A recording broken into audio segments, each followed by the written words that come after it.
తల్లిదండ్రులు కావాలని మీ కలను సాకారం చేసుకోండి. ఓఎస్ఎస్ ఫర్టిలిటీ వారి తక్కువ ధర సంతానోత్పత్తి చికిత్సతో అపాయింట్మెంట్స్ కొరకు కాల్ చేయండి 7825893604.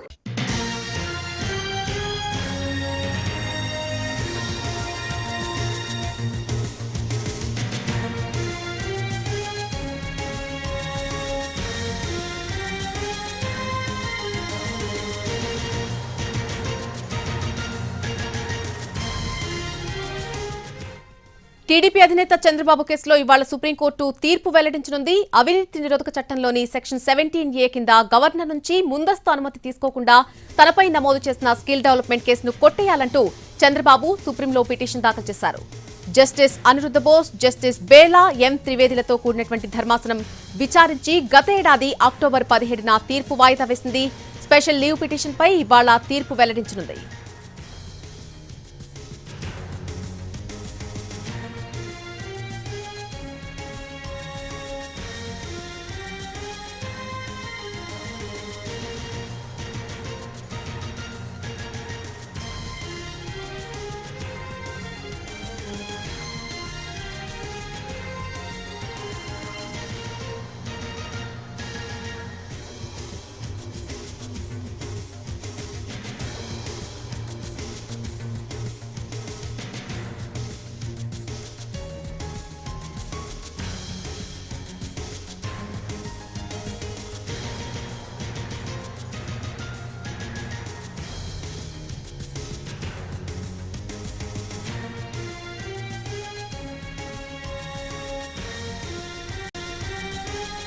టీడీపీ అధినేత చంద్రబాబు కేసులో ఇవాళ సుప్రీంకోర్టు తీర్పు వెల్లడించబోతోంది. అవినీతి నిరోధక చట్టంలోని సెక్షన్ 17A కింద గవర్నర్ నుంచి ముందస్తు అనుమతి తీసుకోకుండా తనపై నమోదు చేసిన స్కిల్ డెవలప్మెంట్ కేసును కొట్టేయాలంటూ చంద్రబాబు సుప్రీంలో పిటిషన్ దాఖలు చేశారు.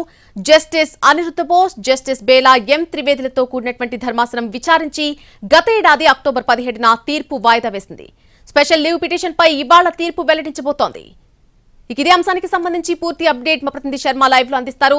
శర్మ, మధ్యాహ్నం 1 గంటకు తీర్పు రాబోతున్నట్టుగా తెలుస్తోంది. టీడీపీ శ్రేణుల్లో ఎటువంటి ఉత్కంఠ కనిపిస్తోంది?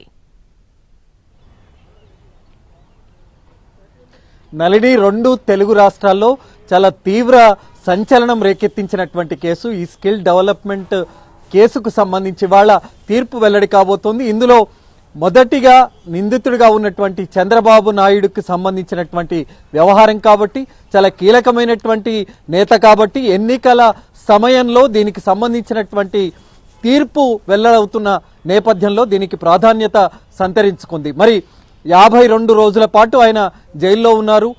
ఎప్పుడైతే సిఐడి పోలీసులు అతన్ని అరెస్టు చేశారో, అరెస్టు చేసిన తర్వాత ఆయన మొదటగా బెయిల్ పిటిషన్ దాఖలు చేసుకోలేదు.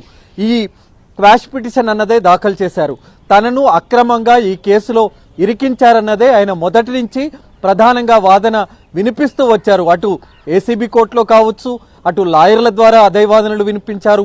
ఆయనే స్వయంగా ఏసీబీ కోర్టులో వాదనలు వినిపించినటువంటి అంశం. అలాగే జైలుకు వెళ్ళిన తర్వాత జైలు నుంచి కోర్టుతో జరిగినటువంటి వర్చువల్ అంటే వీడియో కాన్ఫరెన్స్ ద్వారా జరిగినటువంటి సంభాషణల్లో కూడా ఆయన ఇదే ప్రధానమైనటువంటి అంశాన్ని నేరుగా న్యాయమూర్తి దృష్టికి తీసుకువచ్చినటువంటి అంశం. కానీ ఏసీబీ కోర్టు మాత్రం చంద్రబాబు దాఖలు చేసుకున్నటువంటి క్వాష్ పిటిషన్ను అనుమతించలేదు. అలాగే దాన్ని సవాల్ చేస్తూ ఆయన మళ్ళీ ఆంధ్రప్రదేశ్ హైకోర్టును కూడా ఆశ్రయించారు. అక్కడ కూడా ఆయనకు ఏ రకమైనటువంటి ఊరట లభించలేదు. కానీ మళ్ళీ ఆయన నేరుగా సుప్రీంకోర్టుకే వచ్చారు. మరి సుప్రీంకోర్టులో క్వాష్ పిటిషన్ దాఖలు చేశారు. 17A అన్నది వర్తిస్తుంది అనేటువంటిదే ఆయన తరపు లాయర్లు ప్రధానంగా వాదనలు వినిపించారు. అటు సిద్ధార్థ్ లూత్రా, హరీష్ సాల్వే లాంటి ఉద్దండులు ఆయన తరపున వాదనలు వినిపించారు.